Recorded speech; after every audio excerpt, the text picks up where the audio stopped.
Ba't may mapalakpak dyan? Mamalit yun. Joke lang. So, ano ba sabihin ko? Ako po'y kinakabahan. Hindi ko dapat sinabi, pero nakabahan ako. Ayan. Tayo ay isang pribilehiyo pa rin makapagpahayag ng salita ng Diyos. No, hindi tayo karapat-dapat, pero trabaho ng ating pastor to, pero binibigyan niya tayo ng makapagpahayag ng salita ng Diyos. Isang privilege lang dahil mahirap. Isa pa lang for every man, ang hirap na paano pa kapag every Sunday, no? Hirap magpakain din. So, ayun. Tayo po ay tumayo.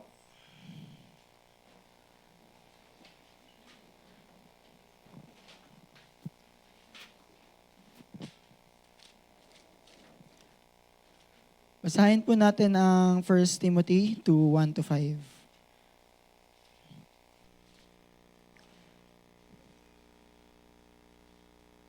Yan na po ba? Basahin po natin ng sabay-sabay. Verse 1, go. I exhort, therefore, that first of all, supplication, prayers, and giving thanks be made for all men, for kings and for all that in authority, that we may lead a quiet and peaceable life in all godliness, for it is good and who will of all men to be saved and to come unto the knowledge of truth. For there is one God and one mediator between God and man, the man Christ Jesus. Shall we pray? Ama naming Diyos, mga pangyarihan sa lahat, salamat po sa araw na binigay niyo po sa amin, sa unang service na katagumpayan na nangyari po sa amin, upang mapuri po namin kayo at makapakinig ng inyong mga salita tungkol po sa second coming, Lord. At hindi po dapat kami mangamba. Tulad nga ng sinabi niyo bago kayo umakyat sa langit, Lord. Ay, let us not be weary. Ang pakagandang mensahe po na may ma-apply po namin sa aming mga buhay na habang kami po ay naglalagi dito sa sa lupa, hindi po kami mangamba dahil may nag-aabang po sa aming langit. Pinapanalangin po namin ang aming kalagitnaan, wala pong ibang maitaas, wala pong ibang mapuri kung hindi ang inyong pangalan lamang po. Pinapanalangin po namin ang inyong pag-aaral ng inyong mga salita, naway gabayan niyo po kami sa kaming kalagitnaan at gabayan kami ng Holy Spirit upang discern po namin ang inyong sinasabi po sa amin, Lord. Pinapanalangin po namin ang aming paalala mula sa prayers, Lord, upang hindi po kami maalala po namin yung kung ano po ang dapat naming unahin, Lord, sa aming paggising, Lord. Pinapanalangin po namin ang lahat ng ito sa pangalan ni Jesus. Amen. Maaga pa pala. So yung topic po natin ngayon is, ngayong month is all about prayers. Ayan, napakagandang topic din, no? Ang panalangin. So, ang pastor natin is binigay sa kanya yung topic na yon. Hindi yun basta-basta galing lang kung saan naisip lang, no? Talagang yun ay pinag-pray. Ang topic natin balagi dito, yung Jesus is coming. Hindi lang basta-basta naisip lang ni pastor yun, kundi yun ang pinakita sa kanya ng Panginoon dahil siya yung talagang pastor dito. Ayan. And Jesus is coming.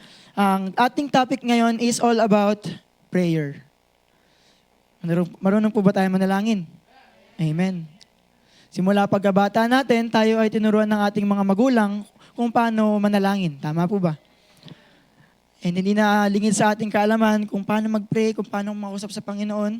And atin lang pong i-refresh ang ating mind kung ano dapat nating unang first of all, katulad nga sinabi sa verse 1. So sa una pa lang, pagkagising pa lang natin, anong dapat natin gawin? Tayo dapat manalangin, magpasalamat dahil tayo ginising ng Panginoon. Tayo ay maraming dapat ipagpasalamat sa umaga na hindi man natin napapansin, katulad nga ng topic natin nakaraan, no, kay Esther. Yung kay Esther, naalala niyo po ba yun? na all things work together for good. Lahat po ay nag-work together for good and mayroong purpose kung bakit nangyayari yun. Si Esther po, and ang ano nga po pala ay si Esther at si Mordecai ay sila po pala ay hindi pala mag-uncle. No? Sila pala ay magpinsan. Pasensya na po. And ayun po, and sa ating, bago tayo kumain, dapat nating panalanginin yung pagpanalangin natin yung ating pagkain. Ano pa ba? Saan ba tayo nagpapanalangin? Bago tayo, kasi tinuruan kami, ako ng magulang ko is, bago din maligo. Ako yung nananalangin. Bago kumain, ay pagkagising, bago kumain, pagkaligo, and meron pa tayong dapat personal time kung kailan tayo mananalangin. Meron tayong time sa ating mga closet, right?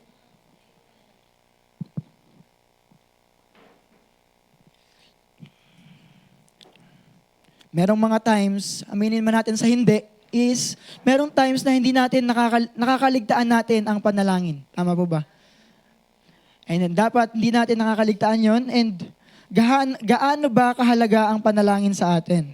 So itong sa 1 Timothy, ito po ay sinulat ni Paul and para kay sayang pastor na si Timothy. I believe this is in Ephesus, Church of Ephesus. And ito ay sinulat sa kanya. Sa chapter 1, nakikita natin dito yung mga kasalanan, no? Yung mga false prophets. And sa context po nito, sabi dito, I exhort therefore. Ibig sabihin, Paul is exhorting the mga tao dito na ini-encourage niya that first of all, ibig sabihin ng first of all, that we should, inuuna natin sa ating mga buhay. Pinaprioritize man natin sa ating mga buhay. Tama po ba? Pinaprioritize first of all. Kaya ang title po natin is, sobrang pinag-isipan ko po yung title na to. First of all. Ang title po natin is first of all. Dahil sinabi dito sa chapter 2 verse 1, I exhort therefore that first of all. So, ano lang natin, no? I exhort. Pag sinabi natin therefore, ibig sabihin, may sinasabi siya patungkol sa chapter 1. And that first of all, sabi dito, is supplication. Sobrang saglit na po nung natin ng pagbabahagi ng salita ng Diyos, no? Sa number 1 natin is fatherly figure. Kung mapapansin po natin is, number 1 is fatherly figure and from the word supplication. Alam po natin tayo po ay anak ng Diyos. Sino pa ba dito hindi po nakakilala sa Panginoon? Meron po ba dito hindi pa ligtas? So tayo po, sabi ng Bible, as many as receive Him. Sa dami ng tumanggap sa Kanya, to them, sila daw, gave He power. Binigyan tayo ng kapangyarihan sa mga tumanggap to become the sons of God. Tama. Tayo po ay anak ng Diyos. So, bilang anak tayo ng Diyos, meron tayong tatay na ating tinitignan bilang fatherly figure. Hindi lang father, talagang ama natin ang Panginoon. Katulad ng ating number 1 is fatherly figure, ang Panginoon po is nagsusupply lahat ng pangangailangan natin sa ating mga buhay. Sabi sa Philippians 4:19, but my God shall supply all your need according to His riches in glory by Christ Jesus. So, ang Panginoon talaga ang nagsusupply ng ating mga pangangailangan. Yun ang number 1 natin is, siya, ano mang kailangan natin. Pag sinabi nitong need, specific ang Panginoon sa ating mga pangangailangan. Hindi natin sinabi dito is, but my God shall supply all your wants. Wants po ba ang sinabi? So, ang pangangailangan po natin is alam ng Panginoon yan. Tinatawag niya tayo mga anak. Balik tayo sa pagiging ama ng ating Panginoon. Ang Diyos Ama. Sa Romans 8:14-15, buklatin po natin ang ating mga Bible. Romans 8:14-15. Diyan na po ba? So then, they that are in the flesh cannot please God, but ye are not in the flesh, but in the Spirit. So ito po ay tinutukoy yung mga mananampalataya na, if so be that Spirit of God dwell in you, now if any man have not the Spirit of Christ, he is none. Ay, sa verse 14 po pala tayo, verse 14. For as many as are led by the Spirit of God, they are the sons of God. So yung mga may Espiritu po ng Panginoon, may Holy Spirit, the moment tinanggap natin ng Panginoon, meron tayong Espiritu sa ating mga sarili. Verse 15, "For ye have not received the spirit of bondage again to fear, but ye have received the spirit of adoption." Tayo po ay inadapt ng Panginoon bilang at tayo maging anak. Katulad po balik tayo kay Esther na naman. Siya po ay inadapt lang din po no, ng kanyang pinsan na upang maging daughter. Sabi dito is, sa verse 15, basahin po natin, "Whereby we cry, Abba, Father." So tinawag niya tayo, pwede natin siyang tawagin bilang ating ama, bilang ating Abba or ating Father. Bilang mga anak, John 15:16,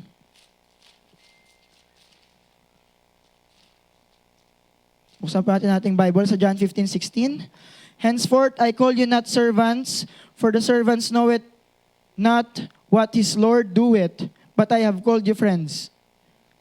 Sa verse 16 po, "Ye have not chosen me, but I have chosen you, and ordained you, that ye should go and bring forth fruit, and that your fruit should remain." So yung mga bunga po, "that whatsoever ye shall ask of the Father in my name," kung ano man po ang ating hilingin sa ating Ama, ano daw pong sinabi? He may give it to you. Give it you. So, ibibigay ng Panginoon sa atin kung ano man pong hilingin natin sa Kanya. So, kung ikaw, bilang anak na may bunga, lahat ng ating iaas sa Panginoon, isihilingin niya. Sabi nga kanina, no, kayang i-move ang mountain ng Panginoon. Matthew 6:6-9, masyadong mabilis. Matthew 6:6-9.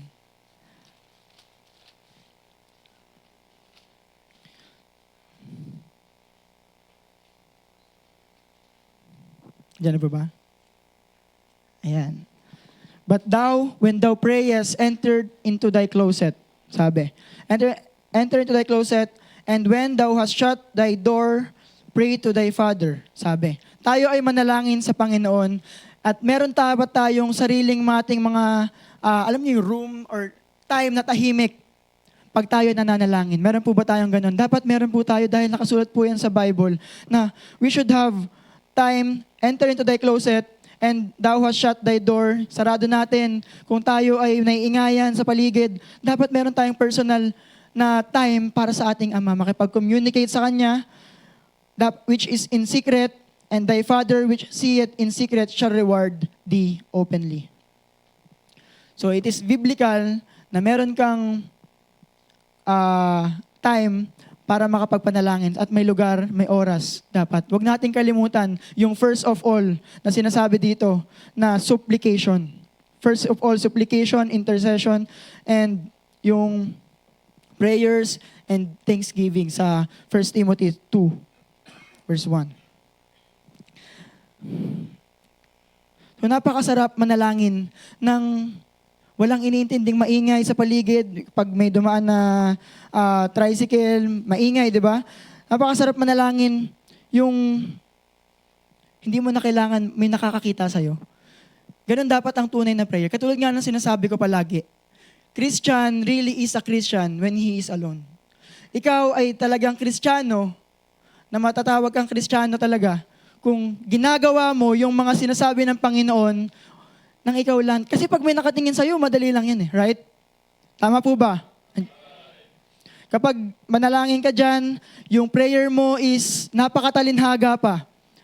Kaya natin gawin yun. Pero yung ikaw mismo, sarili mo, consistent, without ceasing, katulad ng sinabi sa 1 Thessalonians 5, pray without ceasing. Dapat ganun din tayo, no? Meron tayong sariling pwesto, manalangin, makausap ang Panginoon. Nakakausap po ba natin yung tatay natin? Dapat kinakausap po natin yung tatay natin sa ating pananampalataya. Meron tayong mga personal na mga bagay na tayo lang yung at ang Panginoon. Yung mga personal things na sinasabi natin sa Panginoon, hindi naman sinasabi sa ating mga kasama, mga brethren, pero ikaw at ang Panginoon talaga yung close na nakakapag-usap. Pero si Daniel, alala niyo po si Daniel? Daniel 6:10. akala po natin is pinakita ni Daniel sa mga tao, pero hindi po, hindi niya po talaga binabrag na ako'y nananalangin. Hindi po siya ganun. Dapat tayo is, hindi natin dapat pinafront na tayo nananalangin, Kristiyano ako. Ang ginawa po ni Daniel dito sa Daniel 6:10, now when Daniel knew that the writing was signed, he went into his house and his windows being open into his chamber. So hindi niya sinadya yun, siguro nandun lang siguro yun, palagi niyang ginagawa. Dahil sinabi sa last phrase, sabi niya, as he did, ano daw po? Aforetime. So before pa, yung mangyari, itatapon na siya sa lion's dens, he did it aforetime. So kahit na walang nakakita sa kanya, may nakakita sa kanya, huli na siya, oh, ano mangyari sa kanya is, ginagawa niya pa rin yun, aforetime, consistently. I believe he do it consistently. Dapat ganun din ginagawa natin, consistent. And walang pintis in our place.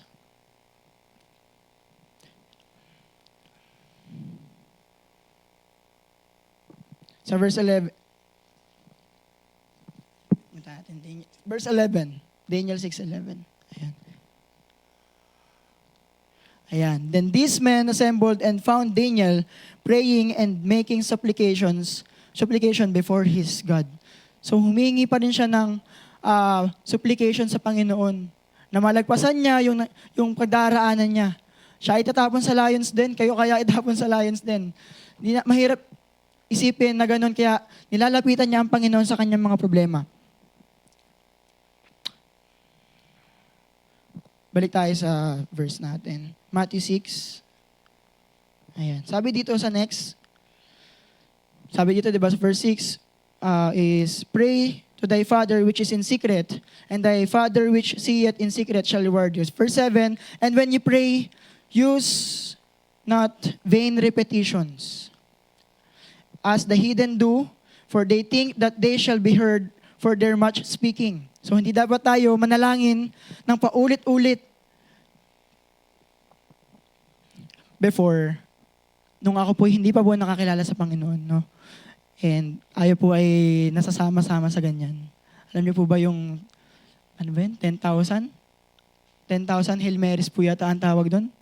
2,000. Basta 1,000 Hail Marys.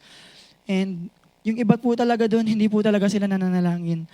Ako mismo yung testimony na may kita mo sila, natutulog na yung iba.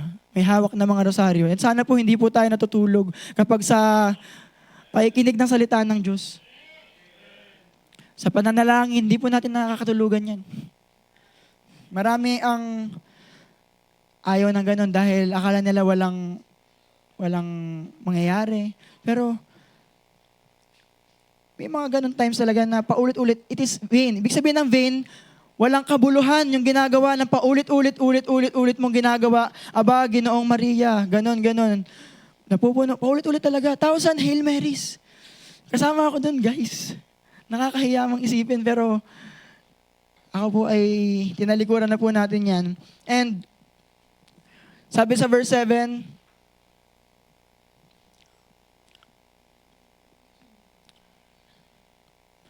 ayan.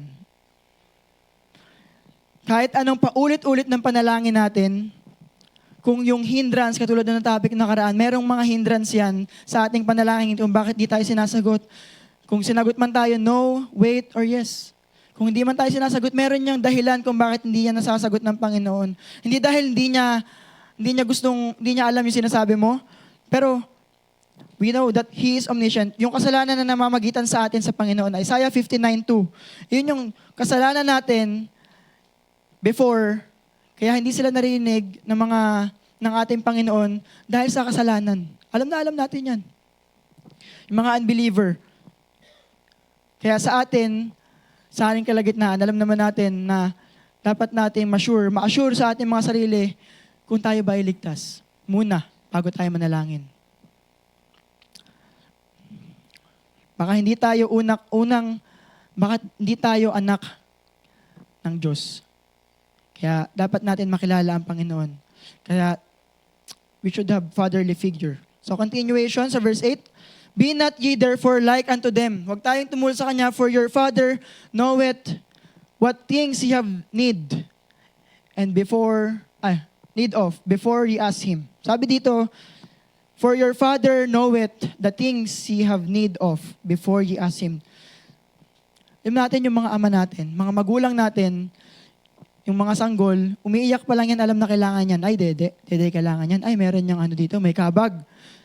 Di ba? Yung mga magulang po natin, alam po ng magulang natin, yung pangangailangan natin.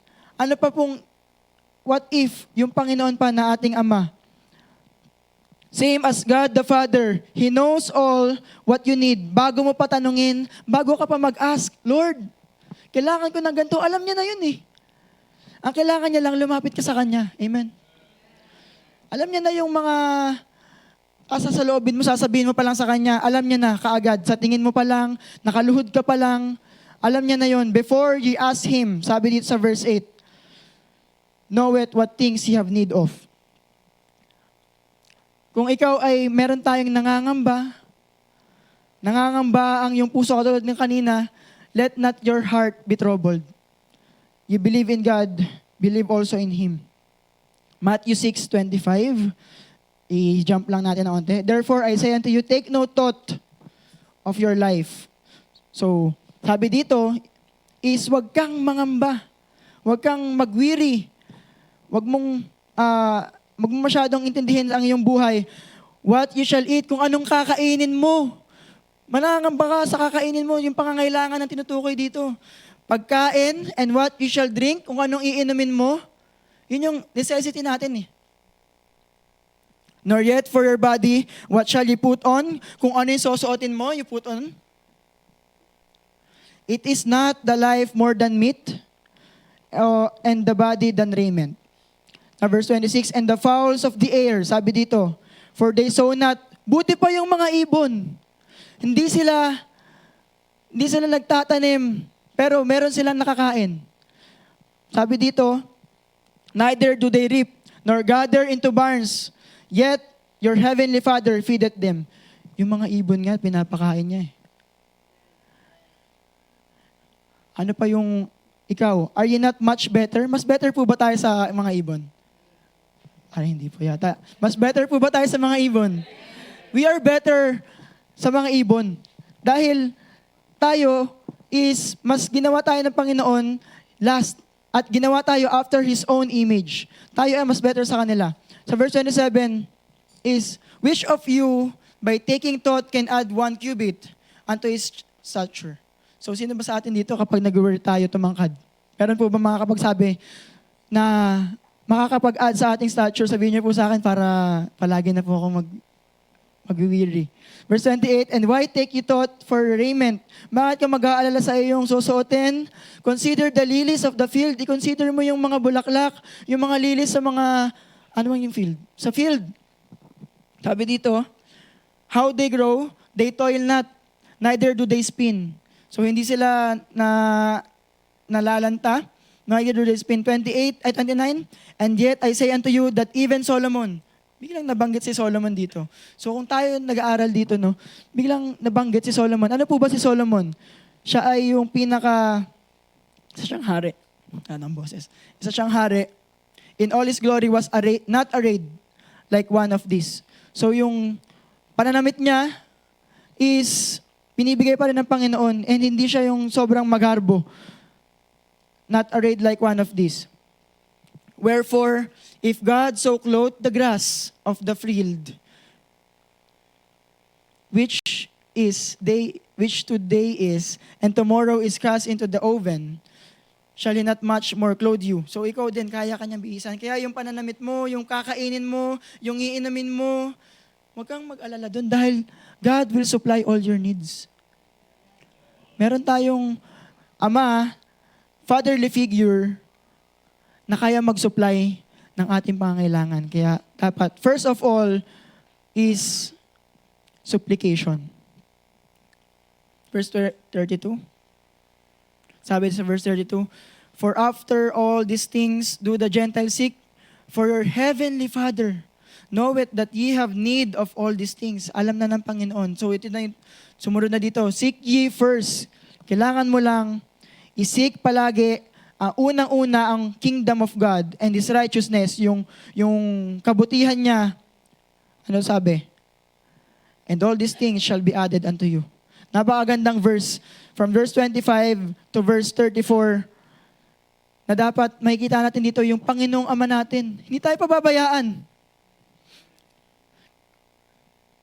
Kung iniisip mo ikaw, hikahos ka na, andyan pa rin ang Panginoon na nagbibigay ng ating pangangailangan. Kaya nga, ito nga sa tinuruan tayo manalangin ng Panginoon sa Our Father. Balik tayo sa Matthew 6. Ito. Saan ba tayo? Sa verse 8. Matthew 6, 8. Tapos na tayo sa 8, sa 9 na tayo. Verse 9, after this manner, therefore. So, gayahin mo ako after this manner. Binigyan tayo ng pattern ng Panginoon. Paano manalangin? Pray ye. Unang-una, sinabi dito, Heaven, our Father. Sabi dito, our Father, which art in heaven, hallowed be thy name. So, ang Panginoon talaga yung ating nilalapitan kapag tayo may pangangailangan sa buhay. Hindi tayo dapat alam mo yung parang nanghingi ka, pengi akong pera, pengi akong ganyan. Dapat we should have humble requests pag tayo ay lumalapit sa ating Panginoon. Matthew 7, verse 11, 7 to 11, basahin natin na lang. Sabi diyan, ask and it shall be given you. Ikaw daw ay mag-asik and you shall find. Ikaw ay maghanap at ikaw ay makakita. Knock and it shall be open unto you. For everyone that asketh, receive it. Lahat ng humihingi ay nakakatanggap. And he that seeketh, findeth. And to him that knocketh, lahat ng kumakatok, shall be opened. Or what man there of you whom, if son ask bread, kung ang anak ay nag-ask ng tinapay, bibigyan ka ba ng bato? Sige magsabi dito na kapag ikaw ay naghingi ng tinapay sa isang magulang, bibigyan ka ba ng bato? Hindi. Bibigyan ka niya ng anong kailangan mo. For, sabi dito, verse 10, or if he ask a fish, will you give him a serpent? Bibigyan ka ba niya ng serpent? Hindi. Bibigyan ka niya ng kailangan mo. Verse 11, if ye then being evil now know how to give good gifts unto your children, how much more shall your Father, sabi dito, how much more shall your Father, which is in heaven, give good things to them that asketh Him. So how much more yung Ama natin, kung sinong mga tao yan dyan, kung binibigyan ka ng mga regalo, ano pa yung mga ating Ama talaga mismo, no? Yung tatay natin, yung nagmamay-ari ng lahat. Ama, siya yung nag-create ng lahat, yung ating Father in heaven. And for marami tayong hinihiling sa Panginoon, protection, provision, understanding, kagalingan, kapag may sakit, palagi nating nilalapitan ng Panginoon. Wala na tayong ibang lalapitan kundi ang Panginoon. And that is our point number 1. Fatherly figure. Number 2, friendly figure. So hindi lang ang ating Ama, alam natin, we are Trinitarian, no? Sila ay Trinity, they are one in 3 persons. Itong number 2 is friendly figures. Ito kasing sa text natin, sa 1 Timothy, balik po tayo sa 1 Timothy chapter 2.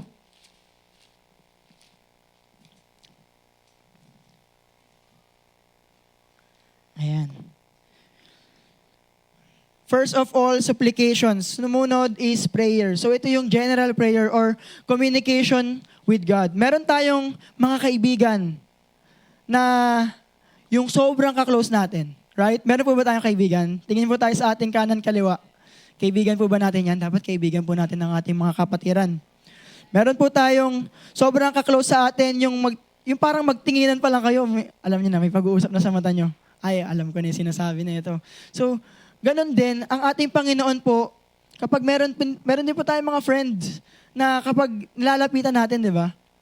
Yung times na pag may problema ka, alam mong malalapitan mo. Meron po ba? Ay, wala yata. Meron po ba? Dapat meron po tayong friend na ating, ang tawag din, may kaututang dila, kung sa pabalbal na salita, no? May mga problema, malalapitan mo, yung karamay mo kapag ikaw'y malungkot. Meron nag-aaway sa'yo, meron kang sumbungan. Ganon yung kaibigan. Matthew 18.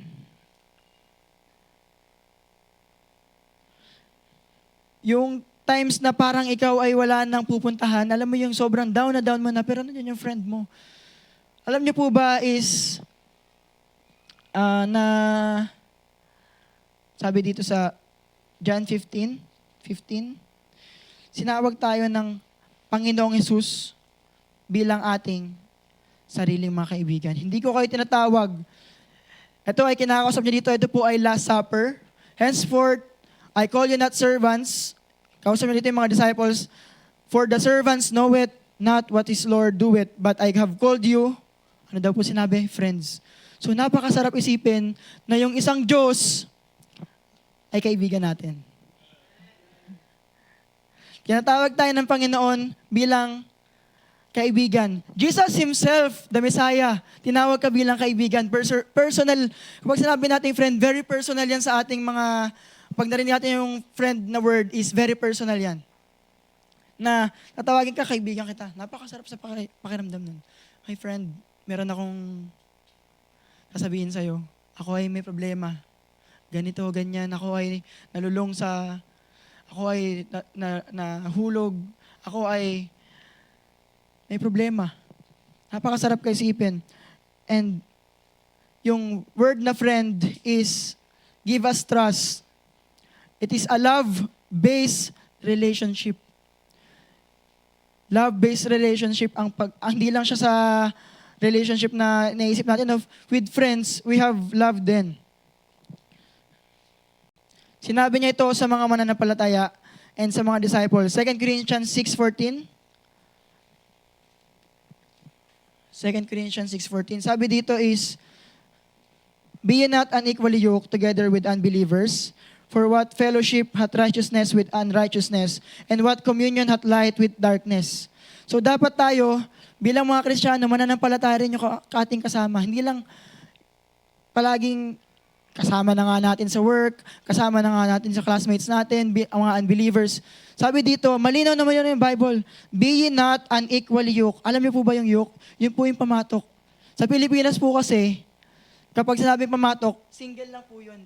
Pero sa mga ibang mga tinutukoy dito, is dalawa po yan.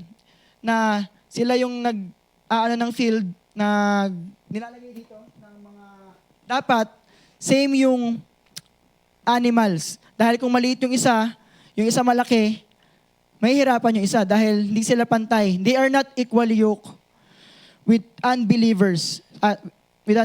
For what fellowship, righteousness, and righteousness. O sa panahon po ngayon, sabihin natin yung term na nina-normalize na yung ganun. Tayong bilang mga Kristiyano, bilang believers, is hindi po dapat tayo unequally yoked sa mga unbelievers. Nina-normalize ng mga movies, katulad ng mga, alam niyo po yung mga movie tungkol sa mga cartoons lang to, pero parang ano lang siya, parang pinipicture nun na okay lang pala maging makasama yung mga ganito. Yung mga animals ng mga iba't ibang lahi, tapos may bunny, tsaka merong isang fox yata yung isa, na parang magka-partner sila. Ayun, Zootopia. Zootopia, pero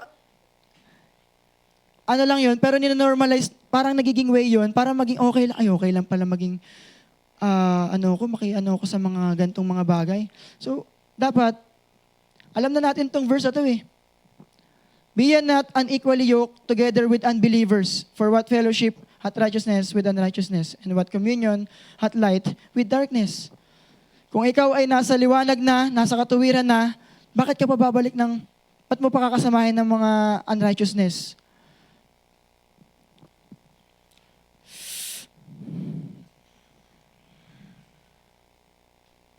dapat ang maging kaibigan natin,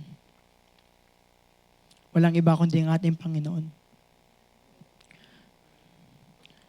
Sabi nga ng 1 Peter 5:7, casting all your care upon Him, for He cared for you. So, siya ay may paki sa atin.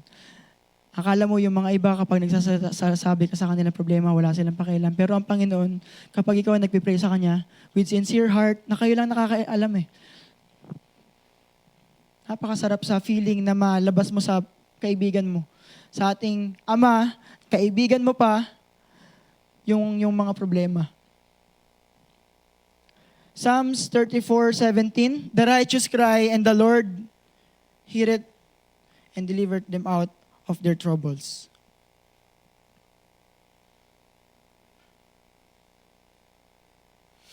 Mga kaibigan natin, mga friends natin, sa mga mawawala yan. Yung mga kasama mo palagi is temporary lang yan. Pero yung ating Panginoon, palagi lang yan naghihintay, nakausapin mo siya. He is a friendly figure sa atin na tayo ay kaibigan niya na pwede mo siyang kausapin ng iyong mga problema. Proverbs 17:17, a friend loveth at all times, and a brother is born for adversity. A friend loveth at all times. Ang Panginoon, mahal ka niyan palagi. Ang tunay mo kaibigan is walang iba kundi ang Panginoon. Anytime, all times daw eh. Anytime, kahit na anong oras, anywhere, kahit saan, He is one call away. Siya lang ay, mga kaibigan natin, tatawagan natin, ang tagal bago mag-message. Pero ang Panginoon, palagi nandyan niya nakikinig sa atin. 1 Timothy 2:8. Laktaw lang tayo ng onte sa ating main verse. 1 Timothy 2:8. Sabi diyan, I will therefore that men pray everywhere. So tayo po ay manalangin kahit saan. Kahit pa nasa jeep ka, nasa LRT ka, lifting up holy hands without wrath and doubting. So, it is biblical na hindi lang tayo mananalangin dito kapag tayo nandito sa church, corporately nananalangin tayo, 2 by 2, pwede rin tayo manalangin everywhere. Ganun ka-accessible yung panalangin natin sa Panginoon. Anytime. Kasi He loves us at all times. A friend loveth at all times. Hindi lang siya fatherly figure. Hindi lang siya friendly figure. He is also a forgiving figure. 1 John 1:9. Alam po natin itong verse na ito, ginagamit ito palagi sa soul winning. Pero ito po ay tinutukoy sa mga mananampalataya na. Sabi dito, if we confess our sins, He is faithful and just to forgive us our sins and to cleanse us from all unrighteousness. He is able, God is able to cleanse us from all our unrighteousness.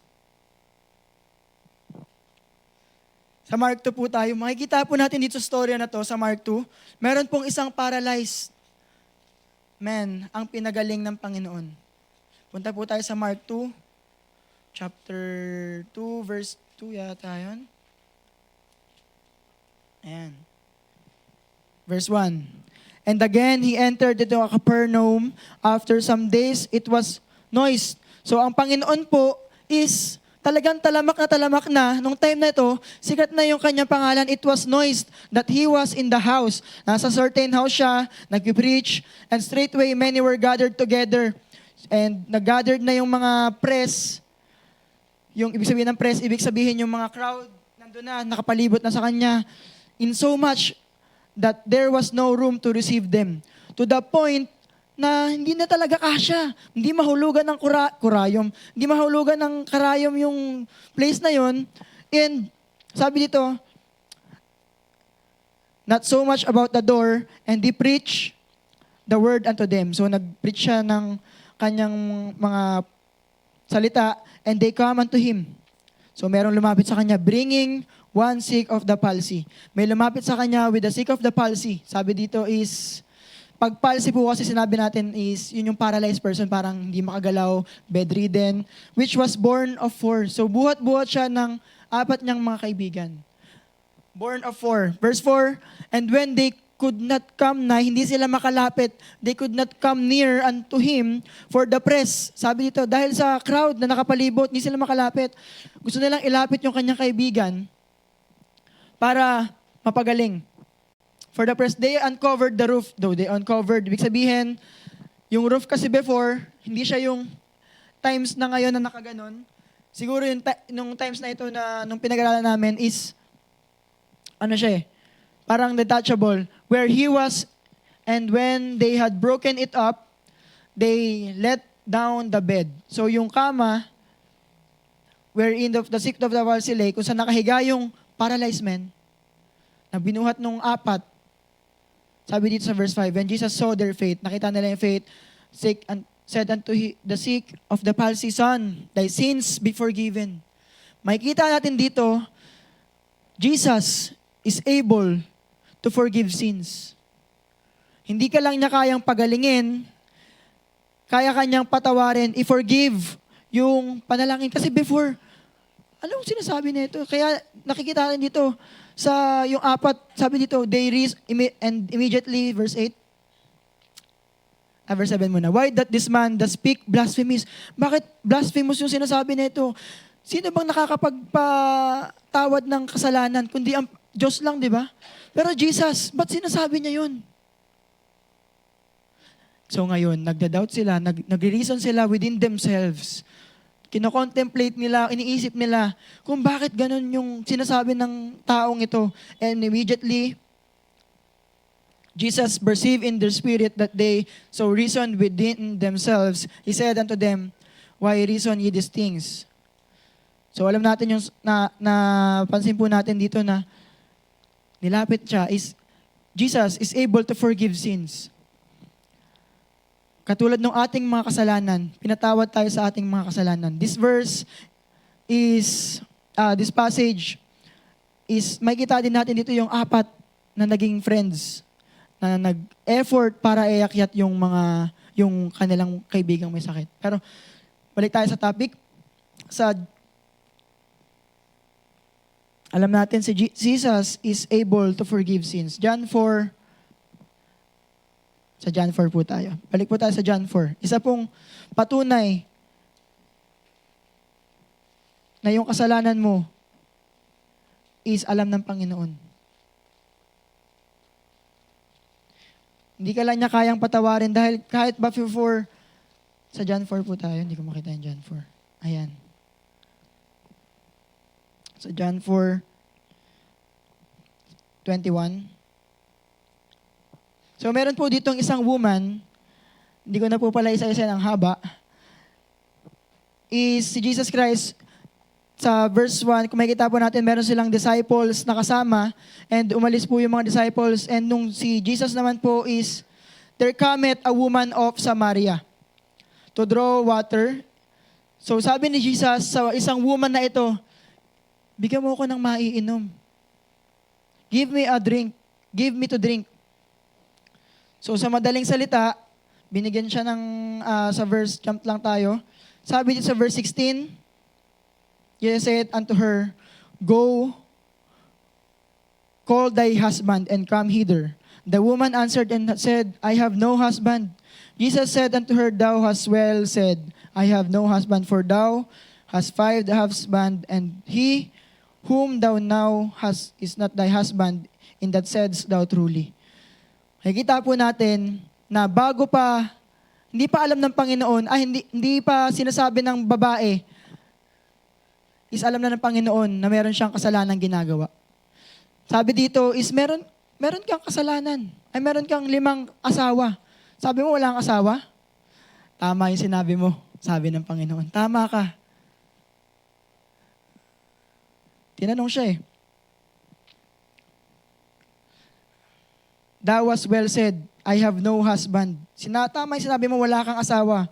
Kasi nagkaroon ka na ng 5 asawa, and yung kinakasama mo ngayon, ay hindi mo asawa. So, 6 yung naging kinasama niya. 5 asawa, naging asawa niya, At yung isa ngayon, hindi niya kaasawa. Sa verse 16, sa verse 17, may kita natin. Verse 18 pala. Let us notice the word had. Nagkaroon siya ng 5 asawa before. So ngayon yung kasawa niya, so sabi niya, tunay nga Lord. The woman said unto him, sa verse 19, Sir, I perceive that thou art a prophet. Totoong prophet ka. Our father worship him. Notice natin yung word na prophet And nung time na sinabi natin dito is, sa verse 25, jump up lang tayo, tinawag na siyang Messias, from prophet to a seer to a prophet, to Messiah, naging Messiah yung tawag niya. And grabe yung gradual yung naging change dito ng pagtanaw ng babae sa kanya. From prophet to Messiah. So makikita natin dito, ang Panginoon, wala kang matatago sa kanyang sikreto. Kahit na tinatago mong kasalanan mo, sa alam ng Panginoon yan. And well, in fact, katulad nga ng tayo ay priest.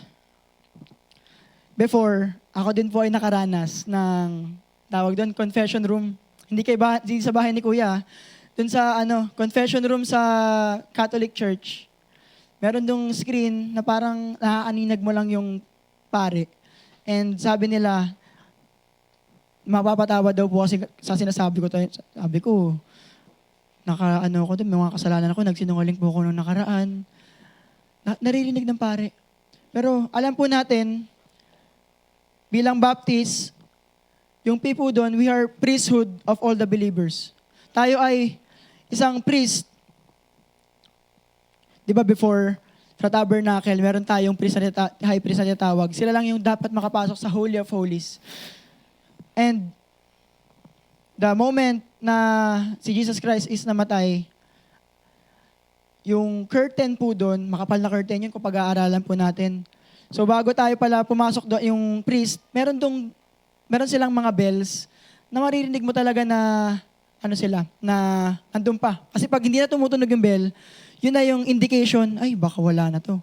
So in extra biblical, kung makikita po natin sa ibang mga books, wala po sa Bible, meron po yung rope na hihilahin nila yung high priest kapag wala ng tunog, kasi bawal sila pumasok, paano nila kukunin yung high priest?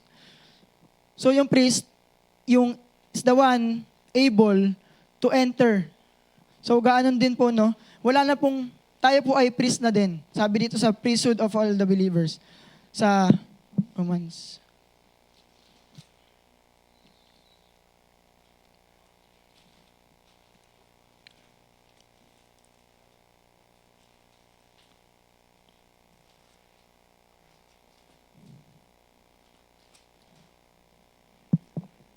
Romans 8.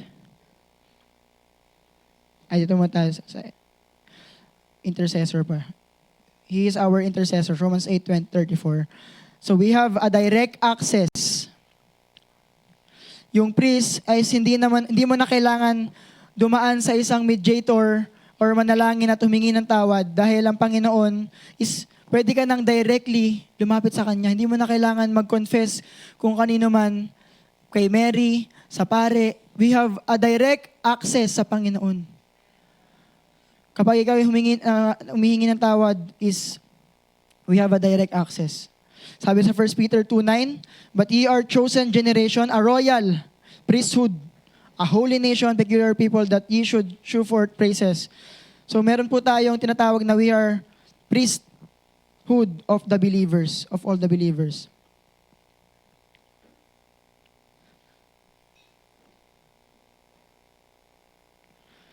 All believers have direct access to God through Jesus Christ, sa pamamagitan ng ating Panginoong Hesukristo. Every Christian is a priest of God. Hindi lang basta-basta priest, kundi meron tayong royal priesthood.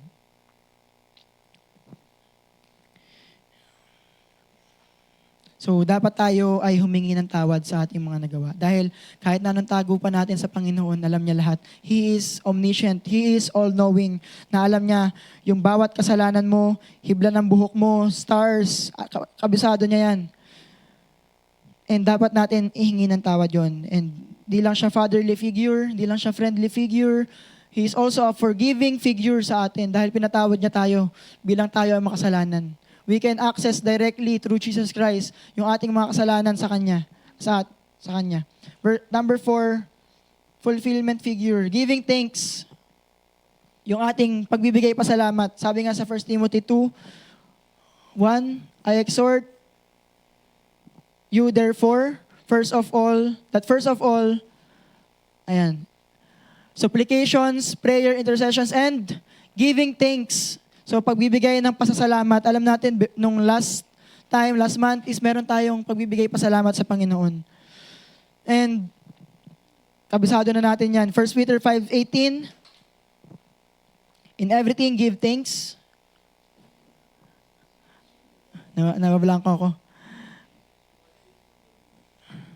For this is the will of God in Christ Jesus concerning you. Ayan. Dapat tayo magpasalamat yung in everything. Kung ano man yung situation mo, kung masama man yan, may testings ka man, kung maganda man yan, dapat mo pagpasalamat. Kung ikaw merong persecution, pagpasalamat mo yan sa Panginoon. Kung ano man, whatsoever state ka man, is dapat pagpasalamat mo yan. In Philippians 4:6,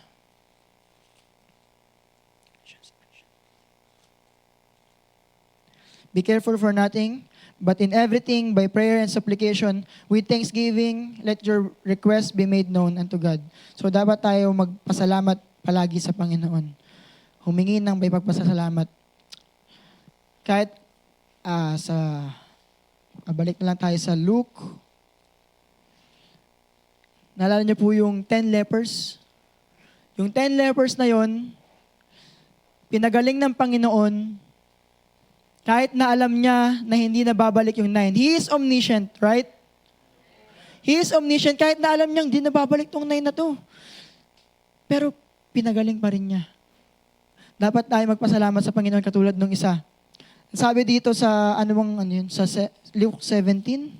Yata yun. Luke 17. Sabi sa Luke 17,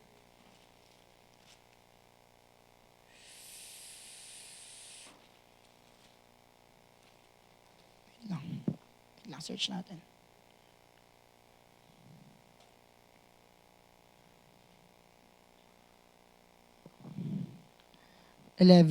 Ayan. May kita natin dito.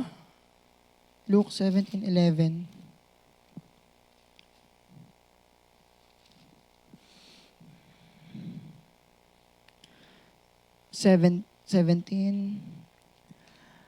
And were there not 10 cleansed? Wala, di ba yung 10 ay napagaling? But where are the 9? Nasaan yung 9? There are not found that returned to give glory to God. Walang bumalik para magbigay ng glory sa Panginoon. Save this stranger. Save mo tong stranger na to. And he said unto excuse me. Arise, go thy way, thy faith had made thee whole. Sa verse 16, may kita po natin dito, yung pasasalamat nung nag-iisa na yun. Ano pong sinabi dyan sa verse 16? And fell down his face at his feet. May kita po natin yung humility, yung pasasalamat na ginawa nung nag-iisang leper na yun. Bumalik siya. Siya lang yung nag-iisang bumalik. Face down, sabi dito. Face down his feet. Ganun po yun, oh. So, kailan tayo lumuhod bilang magpasalamat sa Panginoon? Face down his feet.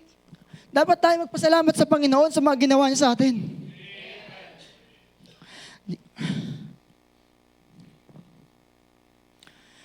Hindi ko na kahit tapusin.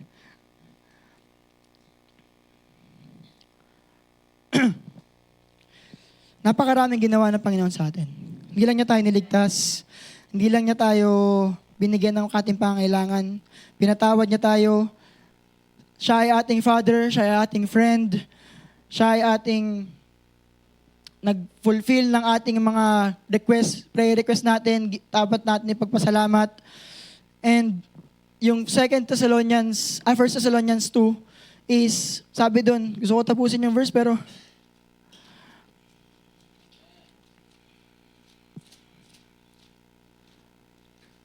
tapusin natin. 1 Thessalonians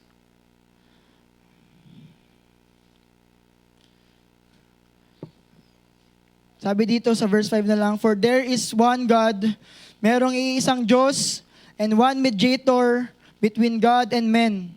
You cannot mediate God and men kung hindi ka naging tao o hindi ka isang Diyos. Si Jesus Christ lang ang nag-iisang mediator, wala nang iba. Hindi kung sino man nagsasabi, nagkiklaim na sila ay mediator between God and men. And sabi dito, for, ibig sabihin, meron pang before na tinutukoy ito, yun yung dapat natin na iniisip dito is yung prayer, intercessions, panalangin natin yung bawat isa. Verse 4, who will all men to be saved? Panalangin natin yung mga ating mga mahal sa buhay na maligtas. Yun yung ating goal na ang ating Great Commission. But we can intercede, pag-pray natin sila, ini-encourage tayo na mag-pray, mag-supplicate, mag-intercede para sa mga kakaibigan natin, mga kasama natin hindi pa nakakilala sa Panginoon. And giving thanks be made for all men. So ganoon din sana sa atin, no? Sabi nga ng 1 Thessalonians 5:17, we should pray without ceasing. Fatherly figure, ang ating Panginoon, friendly figure ang ating Panginoon. He is also a forgiving figure. Napakagandang forgiving figure dahil minsan hindi tayo nakakapagpatawad pero ang Panginoon pinatawad tayo. Number 4, fulfillment figure. He is the fulfillment sa Bible. And sa ating mga prayer requests, finulfill niya. And dapat nating tatandaan palagi kung gaano ka grabe yung ginawa ng Panginoon sa atin. So we should pray without ceasing. Lumapit tayo sa Kanya. In our closet, hindi sa pagdedemand, hindi with humble request sa ating Panginoon. Yun lamang po sa gabing ito. To God be the glory.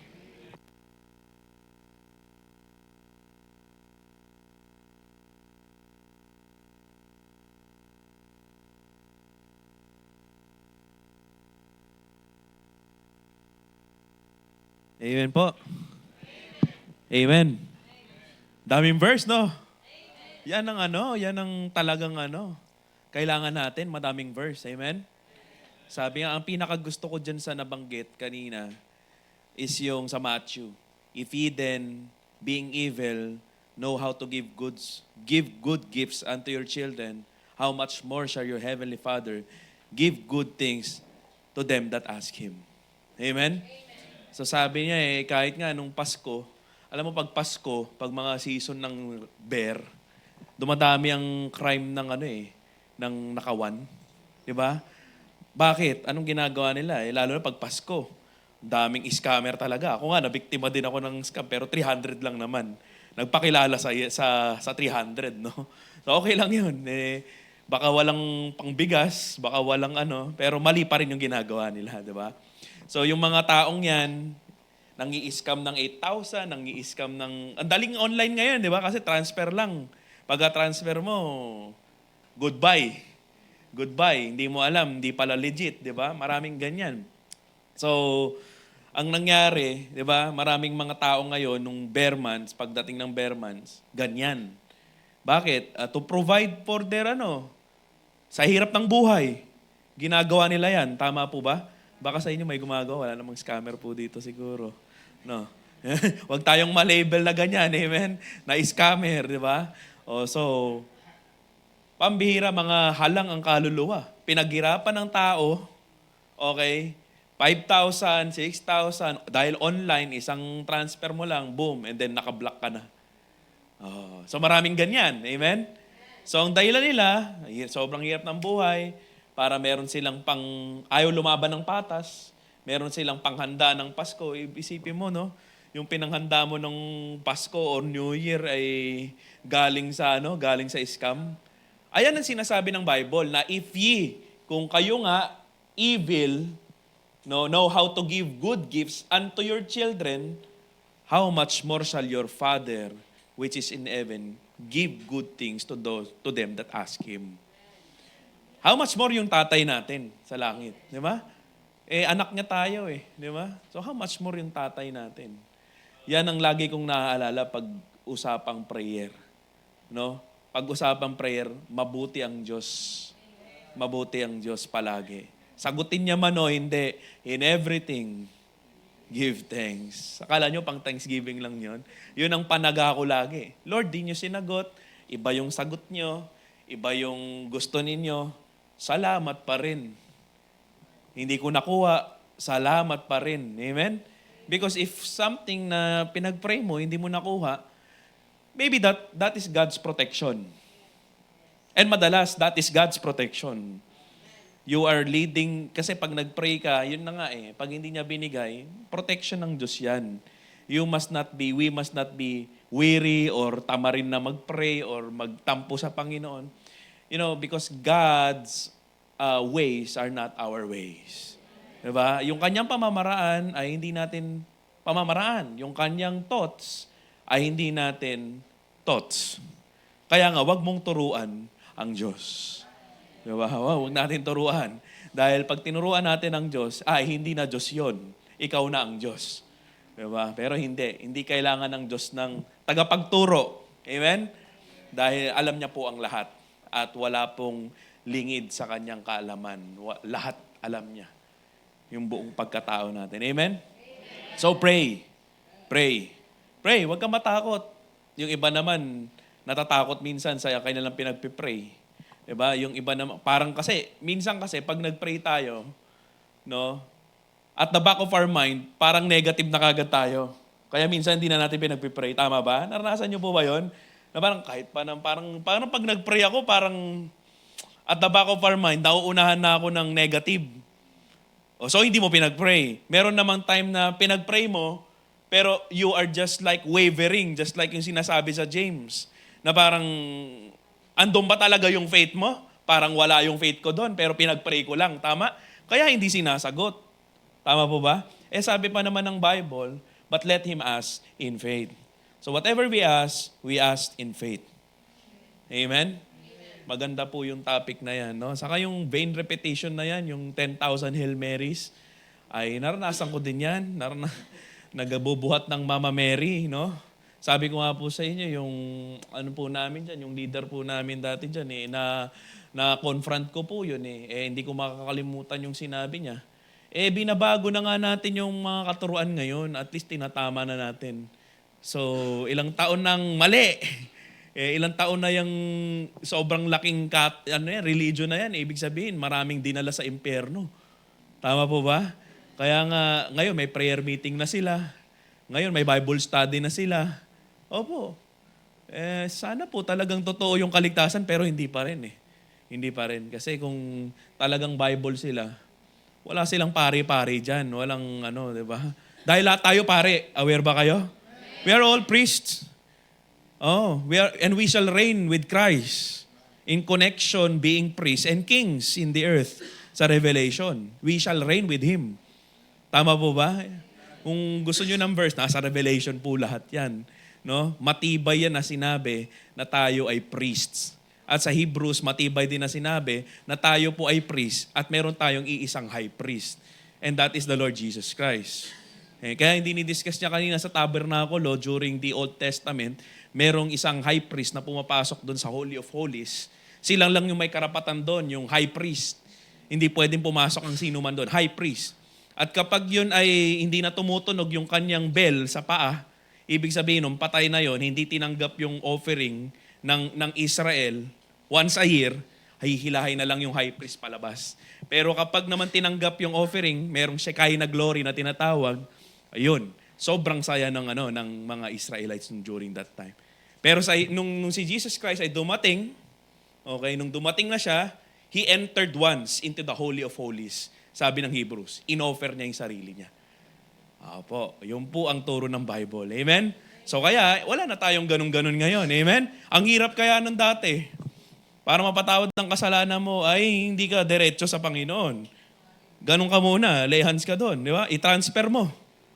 Transfer. And then itong sin offering na to, ay siya yung magdadanak ng dugo para sa'yo. Di ba? Dinamay mo pa yung ano. That is a coming picture of Jesus Christ na mamamatay siya doon sa cross. Coming picture yon. Pero ngayon, we are looking back kasi ginawa niya na. Amen? Alam niyo, yung period natin ngayon, yung church age, yung grace, napakabait ng Panginoon. Sa totoo lang, sobra po kung marirealize mo, napakabuti ng Diyos. Hindi natin kailangan ng ganun. Dahil si Jesus Christ namatay na. Hindi natin kailangan ng pare para tayo mag-pray. Dahil tayo ay priest tayo, amen? Yung Baptist distinctives na yan. We have the biblical authority, the autonomy of the local church, the priesthood of the believers, the two offices, the individual soul liberty, separation of the church and state, and the two ordinances, which is the Lord's Supper and the baptism. Diba? So, kaya mahalaga po sa atin na mag-aral ng Bible. Amen? Kaya nga I encourage na parang yung mga iba sa inyo, tulog na tayo. Kaya pa po ba? Kaya pa? Di ba? Maganda pag-aralan ng Bible. Mag-revelation kayo o second coming. Tingnan nyo.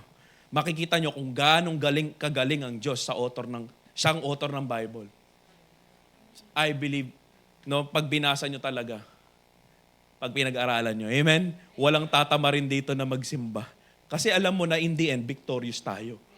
Di ba? Yung Antichrist, maghahari, pero pagdating niya, sama tayo, wala. We will crush them. Di ba? Victorious. Kaya bakit ka hindi victorious ngayon? Kasi limitado yung isip natin. Yung focus natin, nakapokus lang tayo saan? Sa sarili natin, sa problema natin, sa mga temporal na bagay. Kaya defeated. Defeated tayo, parang defeated, di ba? Tama po ba? Kasi iba ang focus mo. Kung mag-focus ka sa Panginoon, focus ka sa Biblia, focus ka wag ka sa problema mag-focus ka sa solusyon. Ang solusyon ng Panginoon. Ngayon, wag ka lang pray na, Lord, ganito, Lord, ganito. Lord, sana, wala nang ganyan. Sana, gumawa ka ng paraan, bibigyan ka ng wisdom ng Panginoon. Palitan mo ang prayer mo, Lord, give me wisdom. How can I solve this? Yun ang ipag-pray nyo. Tignan nyo lang kung di kayo sagutin ng Panginoon. Amen? Kasi hindi naman automatic, Lord, meron akong ganito. Sana mawala na. Kain ka pa ng kain dyan or kung ano man. Diba? Bigyan ka ng wisdom ng Panginoon, discipline, na hindi na gawin yung bagay na yun. At yun, unti-unti, mag-i-improve ang health mo. Huwag kayong ma-offend, pero yun talaga yun. Diba? Pinagpipray mo, ito yung gusto mong resulta. Pero ito yung ginagawa mo. Paano maaabot to kung ito yung ginagawa mo? Tapos nagpe-pray ka. Lord, pero dito yung daan mo. Imbis na dito. Agree. Even if you don't agree, yun po yun. Amen? Yun po yun. Kaya, pray tayo, and then galawan natin, hingi tayo ng wisdom sa Panginoon. Lord, paano ba to? And ang Diyos, He delights in our prayers. He delights on our dependence on Him. Kaya nga sabi niya, delight thyself also in the Lord, and He shall give thee the desires of thine heart. Okay? He delights. Amen? Kaya nga, yun nga, usapang prayer, naku, parang, parang ang daming pwedeng pag-usapan. Sobra. No? Pero yun nga, salamat sa pastor natin, na binrought up ulit yung topic na yan, no? Para siguro talagang maging hindi ko na kaya. Maging prayerful. Yan. Maging prayerful tayo, no? So, totoo rin sinabi ng preacher natin. A Christian is only as strong as his prayer life.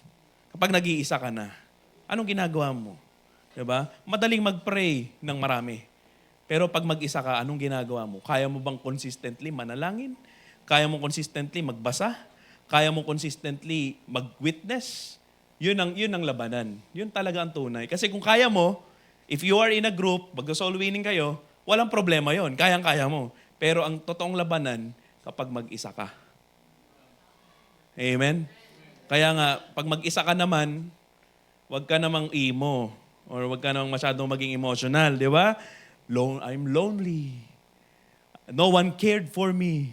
O hindi, kantahin mo yung no one cared for me like G. Kasi minsan pag mag-isa ka kung ano-ano iniisip mo. Tama po ba? O wala ko pinapatamaan sarili ko Pero hindi naman ako ganun. Na-overcome ko yung ganun. Diba? Kasi, anong, salita ng Diyos. Diba?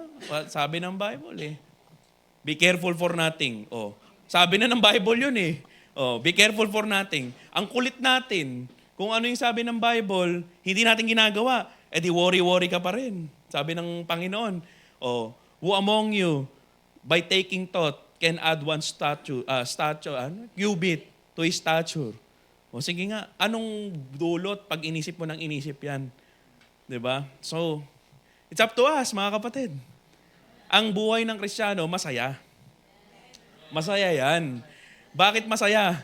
Alam natin na salita ng Diyos May equip tayo May problema pero be careful for nothing but in everything by prayer. Di ba? With supplication and thanksgiving, let your request be made known unto God and the peace of God. Kaya kung wala kang peace, hindi ka nagpipray. Tama po ba? Real talk tayo mga kapatid. And the peace of God which passeth all understanding. So, ibig sabihin, maintindihan mo kung bakit nangyayari. Matatanggap mo bakit nangyayari. Tama po ba? Magiging aware ka na ito'y kalooban ng Diyos dahil ikaw ay alam mo ang salita ng Diyos. That's the peace of God which passeth all understanding shall keep your hearts and minds through Christ Jesus. Amen? Yan po. Yan ang secret. Diba? Kaya nga may mga tao na parang hindi tumatanda. Why?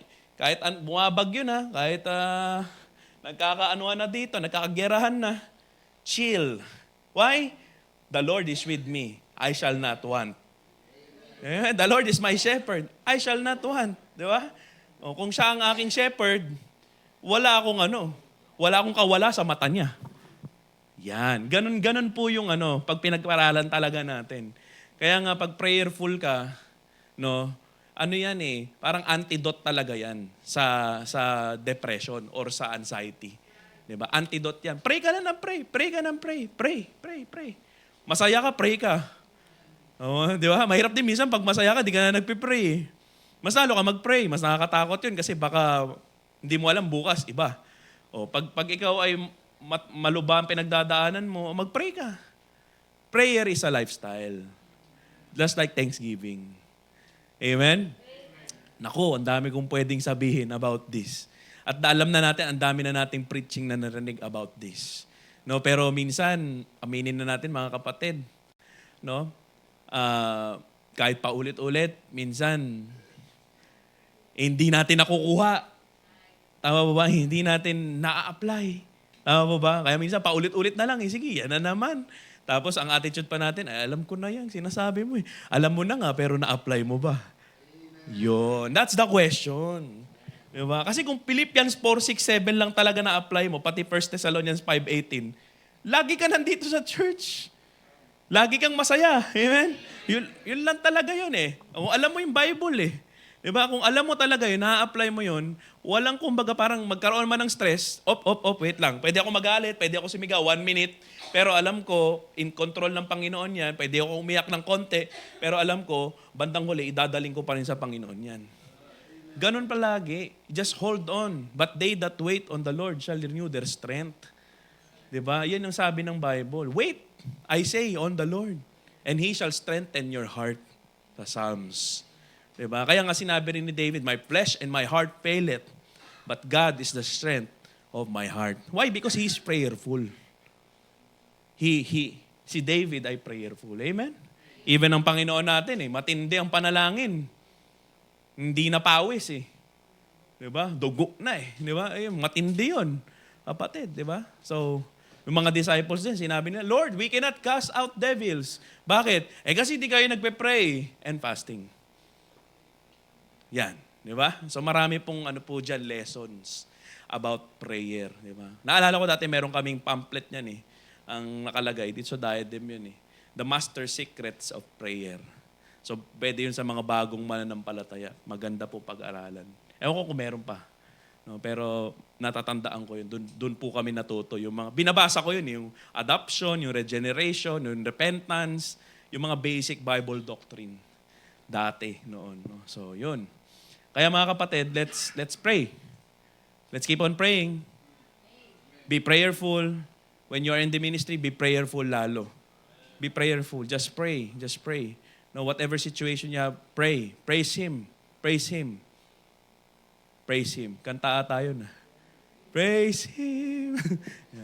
Kanta yun, di ba? So, that's a good preaching. Amen? That's a good preaching. That's a good. Sige, tawagin po natin ang ushers natin. Meron po ba tayong special number sa offering? Si Sister Precious. Ayan. And then, hilingin natin si Brother Daryl for the offering. Tayo manalangin. Dakilang Diyos na salamat sa lahat mga blessing na bigay niyo po sa amin.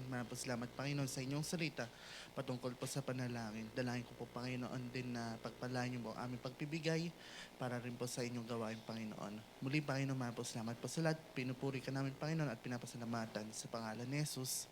Amen.